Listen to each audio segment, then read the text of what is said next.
It is a Labour landslide being predicted by the exit poll. শুক্রবার সকাল থেকে ব্রিটেনের নির্বাচনে একের পর এক আসনের ফলাফল প্রকাশ হতে থাকে। ফল আসার পরপরই লেবার সমর্থকরা ব্যাপক উচ্ছ্বাস প্রকাশ করেন। নির্বাচনে নিরঙ্কুশ জয় পেয়েছে লেবার পার্টি। নিজ আসন থেকে জয়ী হয়েছেন যুক্তরাজ্যের প্রধানমন্ত্রী হতে যাওয়া লেবার নেতা কেয়ার স্টারমার। অন্যদিকে 14 বছর ধরে ক্ষমতায় থাকা কনজারভেটিভ পার্টির বিশাল ব্যবধানে ভরাডুবি হয়েছে। তবে নিজ আসন ধরে রেখেছেন ঋষি সুনাক। স্টারমারকে অভিনন্দন জানিয়েছেন তিনি। এদিকে লেবার পার্টি থেকে টানা চতুর্থবারের মতো জয় পেয়েছেন বঙ্গবন্ধু শেখ মুজিবুর রহমানের নাতনি টিউলিপ সিদ্দিক। ফল ঘোষণার সময় উপস্থিত ছিলেন বঙ্গবন্ধু কন্যা শেখ রেহানা। মেয়ের সাফল্যে খুশি তিনিও।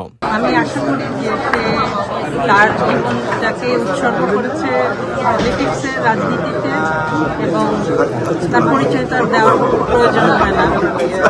সবার কাছে দোয়া চাই সে যেন তার কাজ সততা আর নিষ্ঠার সাথে করতে পারে।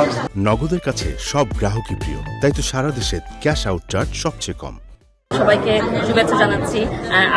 আপনাদের দোয়ায় আমি এই 4th টাইম আবার ইলেক্টেড হলাম। আমাদের বাংলাদেশের কমিউনিটি সবসময় আমাকে সাপোর্ট করে, আর আমি খুব গ্রেটফুল যে এইবার ওনারা আমাকে সাপোর্ট করেছে। আমি চাই যে আমাদের আরো 3টা বোন যে আছে, রূপা, রুশনারা আর আফসানা, সবাই যেন ভিক্টরি হয়। এইবার আমরা সবাই লেবার গভর্নমেন্টে সার্ভ করতে পারি। টিউলিপ ছাড়াও লেবার পার্টি থেকে জয় পেয়েছেন আরো কয়েকজন বাংলাদেশি বংশোদ্ভূত প্রার্থী।